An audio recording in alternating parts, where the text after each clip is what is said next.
رخ کریں گے حیدرآباد کا۔ حیدرآباد میں سوئی گیس کی اعلانیہ اور غیر اعلانیہ لوڈ شیڈنگ نے معمولات زندگی درہم برہم کر دیے ہیں۔ حیدرآباد کی مزید صورتحال عرفان آرائی سے جانتے ہیں جو اس وقت شہریوں کے ہمراہ موجود ہے۔ عرفان بتائیے گا کیا کہنا ہے؟ جی، حیدرآباد میں سوئی گیس کی غیر اعلانیہ لوڈ شیڈنگ نے شہریوں کی معمولات زندگی کو شدید متاثر کیا ہے۔ گھروں میں گیس نہ ہونے کی وجہ سے شہری زیادہ تر ناشتہ ہو یا دوپہر کا کھانا ہوٹلوں کا رخ کر رہے ہیں۔ اس وقت ہمارے ساتھ ایک شہری موجود ہیں، ہم ان سے جانتے ہیں سوئی گیس کی لوڈ شیڈنگ کی صورتحال کیا ہے؟ گیس تو ہے ہی نہیں، کہیں بھی نہیں ہے گیس۔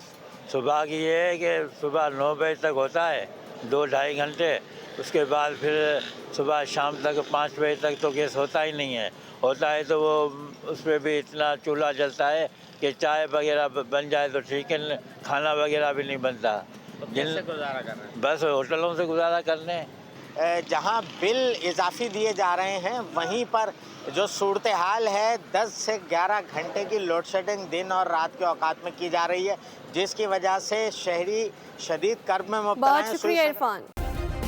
سبسکرائب کریں اور بیل دبائیں تاکہ کوئی خبر رہ نہ جائے۔